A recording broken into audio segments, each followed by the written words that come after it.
Flute beginners காமனா face பண்ற problems என்னங்கறத இந்த வீடியோல பார்க்கலாம். ஒன்னு வந்து பிரெத் கண்ட்ரோல், ஸோ மூச்சு வந்து ரொம்ப நேரம் கட்டுப்படுத்தி வாசிக்கிறது. இன்னொன்று வந்து சவுண்ட் ப்ரொடக்ஷன், அந்த நாதம் ஃபர்ஸ்ட் டைம் ப்ரொடியூஸ் பண்றது. இன்னொன்று வந்து எம்போஸ்டர், உதடா இருக்கட்டும், நீங்க உங்க போச்சரா இருக்கட்டும். ஸோ அது வந்து எது நமக்கு சூட் ஆகுதுங்கிறது தெரியாது. ஸோ அது மூணாவது ப்ராப்ளம். நாலாவது ப்ராப்ளம் வந்து ஸோ ஃபிங்கர் பிளேஸ்மெண்ட் அண்ட் அந்த கோஆர்டினேஷன்.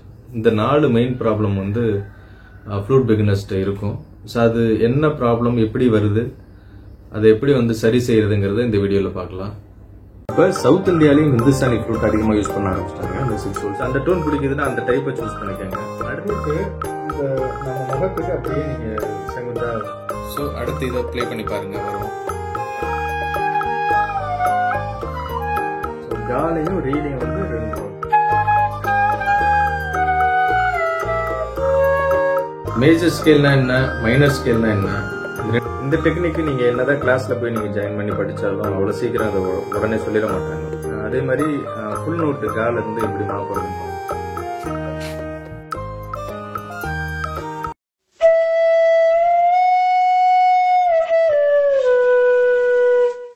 வணக்கம், இது ஃப்ளூட் தமிழ் சேனல், ஃப்ளூட் பிகினர்ஸ்க்கான சேனல்.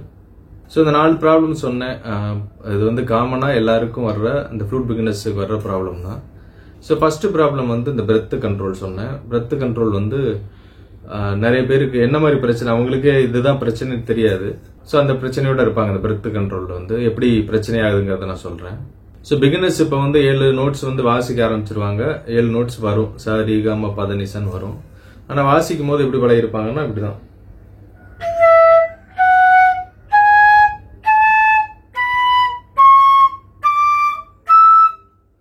ஸோ 7 நோட்டு வந்துருச்சு, அவ்வளவுதான். இப்போ வந்து நம்ம பாட்டு வாசிக்க போடலாம்னு சொல்லி பாட்டுக்கு போயிடலாம்.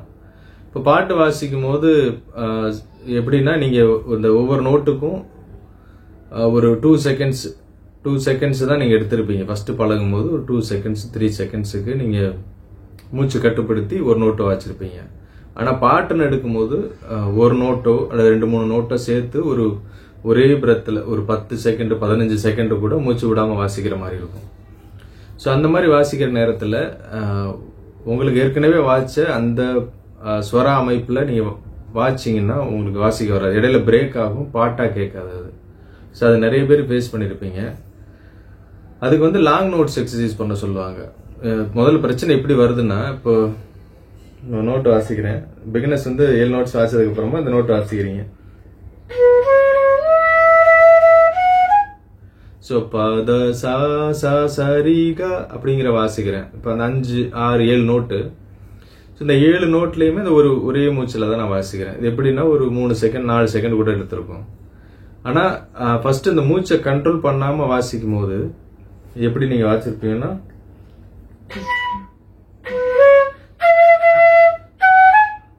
அப்படி இடையில பிரேக் ஆகி போகும், கிளியராகவும் நோட் இருக்காது. ஸோ அதுக்கெல்லாம் வந்து பிரெத் கண்ட்ரோல் உங்களால முடியும், இருந்தாலும் நம்ம அதை ட்ரை பண்ணிருக்க மாட்டோம், அவ்வளவுதான். நீங்க ஒரு தடவை ட்ரை பண்ணி பாருங்க. அதாவது ஒவ்வொரு நோட்டையுமே மேக்சிமம் 20 செகண்ட்ஸ் டார்கெட் பண்ணிக்கோங்க. இப்போ ஒரு நோட்டு சா அப்படிங்கிற நோட் மட்டும் நான் வாசிக்கிறேன்.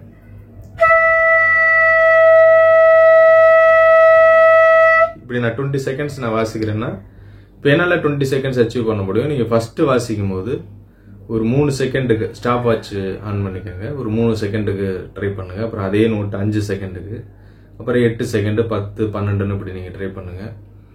ஆனா அந்த 5 செகண்ட் வாசிக்கிறீங்க அப்படின்னா அந்த 5 செகண்டுமே அந்த நோட்டு கிளியரா கேட்கணும், அப்படி போயிடக்கூடாது. அந்த சாங்கிறது கம்ப்ளீட்டா இப்போ 5 செகண்ட்ஸ் நீங்க டார்கெட் பண்ணீங்கன்னா அந்த 5 செகண்ட்ஸ்லயுமே அந்த சாங்கிற கிளியர் நோட் வந்து விழுகணும்.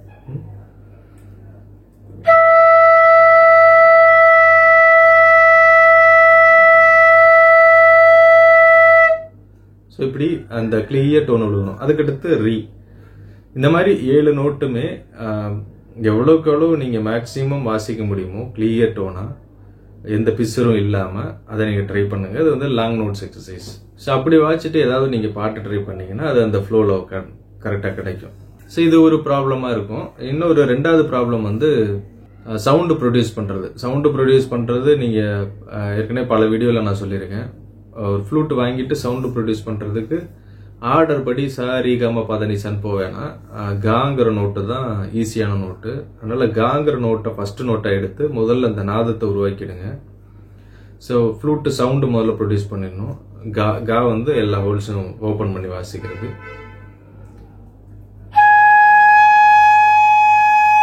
ஸோ இது கிளியராக டோன் வந்ததுக்கு அப்புறமா நீங்கள் ஆர்டர் படி ரீ ச அப்படியும் போகலாம், அல்லது நீங்கள் சரிகம பதனிசா கூட போகலாம் கா வாசிட்டு. ஸோ முதல்ல ப்ரொடியூஸ் பண்ணுறதுக்கு ஆர்டர் படி போகாமல் கா நோட்டை சூஸ் பண்ணுங்க. எல்லா ஹோல்ஸையும் ஓப்பன் பண்ணிட்டு கிளியராக அந்த டோனை ப்ரொடியூஸ் பண்ணுங்க. அதுவுமே நான் சொல்லியிருக்கேன், ரொம்ப அழுத்தமாகவும் கொடுக்க வேணாம், ரொம்ப மெதுவாகவும் கொடுக்க வேணாம். ஒரு மாடரேட்டா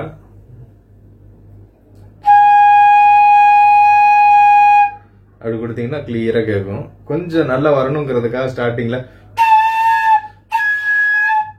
அப்படி கொடுப்போம். நீங்க அப்படி அதிகமா கொடுத்தீங்கன்னா கொஞ்சம் கொஞ்சமா டியூன் பண்ணி கண்ட்ரோல் பண்ணிக்கோங்க. கொஞ்சம் வந்து நீங்க கொடுக்குற ப்ரெஷரை கொஞ்சம் கம்மி பண்ணிக்கிட்டே வந்தீங்கன்னா அந்த டோன் கிளியரா கேட்கும். ஸோ வாட்சிடலாம். ஸோ சவுண்டு ப்ரொடியூஸ் பண்றதுக்கு கா நோட்டை ஃபர்ஸ்ட் சூஸ் பண்ணிக்கோங்க. இது ரெண்டாவது ப்ராப்ளம். மூணாவது ப்ராப்ளம் வந்து எம்போச்சர், அந்த போஸ்டர். இதுவும் நான் சொல்லியிருக்கேன். அந்த ஃப்ளூட் வந்து ஒருத்தரை பார்த்துட்டு ஒருத்தர் இப்படி வாசிக்கிறாரே அதே மாதிரி நம்ம ஃப்ளூட்டை வைக்கணும், ஒருத்தர் இப்படி எடுத்து வாசிக்கிறாருன்னா ஸோ இந்த மாதிரி ஆங்குலரா வச்சுக்கணும் போலன்னு நினைச்சு அப்படியே நீங்க காப்பி பண்ணக்கூடாது. அதே மாதிரி ஃப்ளூட்னா அப்படி ஸ்ட்ரைட்டா அப்படிதான் பிடிக்கணும் அப்படிங்கிறதும் இல்லை. ஒவ்வொருத்தருக்கும் ஒவ்வொன்று செட் ஆகும்னா இந்த ஒவ்வொருத்தருக்கும் உதட்டுல இருந்து வரக்கூடிய அந்த காத்து ஒருத்தருக்கு எக்ஸாக்டா ஸ்ட்ரைட்டாகவும் வரலாம், கொஞ்சம் ஆங்குலராகவும் வரலாம். அது நீங்க தான் ஃபைண்ட் அவுட் பண்ணணும், எந்த இடத்துல வச்சா கரெக்டா நமக்கு ஃப்ளூட் கிளியரா கேட்கும் அப்படின்னு. ஸோ அதுக்கு தகுந்த மாதிரி தான் ஃப்ளூட் காத்து வந்து இந்த ஆங்கிள் மட்டும் இல்ல, முன்னாடி பின்னாடி போறதும் இருக்கு. அதுக்கு தகுந்த மாதிரி இந்த ஓட்டையை பிளேஸ் பண்றது முன்னாடி பின்னாடி கரெக்டா பிளேஸ் பண்ணிக்கணும். அதே மாதிரி தான் இந்த ஆங்கிளும் அதுக்கு தகுந்த மாதிரி வச்சுக்கணும் இந்த பொசிஷன். அதே மாதிரி ஃபர்ஸ்ட் ப்ரொடியூஸ் பண்ணும்போது காத்து சும்மா எப்படி நம்ம ஃபேஸ் இருக்கோ உதடு இருக்கோ அப்படியே வச்சுட்டு அப்படி ஊதாம, அப்படி ஊதும் போது என்ன ஆகும்னா நிறைய வால்யூம் ஆஃப் ஏர் வரும், வெளியில பெரிய ஓப்பனிங் கிடைக்கும். இது என்னன்னா மைல்டா நீங்க பலூன் ஊதுற மாதிரியோ அல்லது ஏதாவது பர்டிகுலரா ஏதாவது இறகு உட்காந்துருக்கு, ஏதாவது பூ உட்காந்துருக்கு, அதை நீங்க ஊதுறீங்க, கொஞ்சம் ஸ்ட்ரெஸ் கொடுத்து கொஞ்சம் உதட இறுக்கமாக்கி சின்னதா ஓட்டை பண்ணி அந்த ஓட்டை வழியா காத்து வர்ற மாதிரி பாத்துக்கங்க.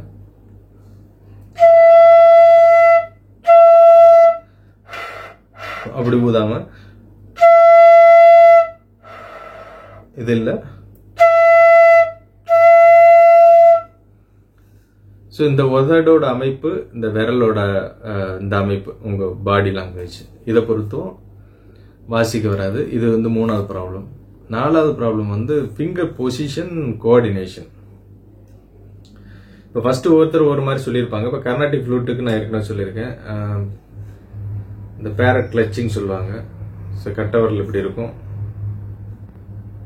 அல்லது இந்த ஹிந்துஸ்தானி மாதிரி கட்டவரில் இப்படி பின்னாடி பிடிச்சி நீங்க ஆரம்பத்தில் எப்படி பழகுறீங்களோ அப்படி பழகிக்கங்க.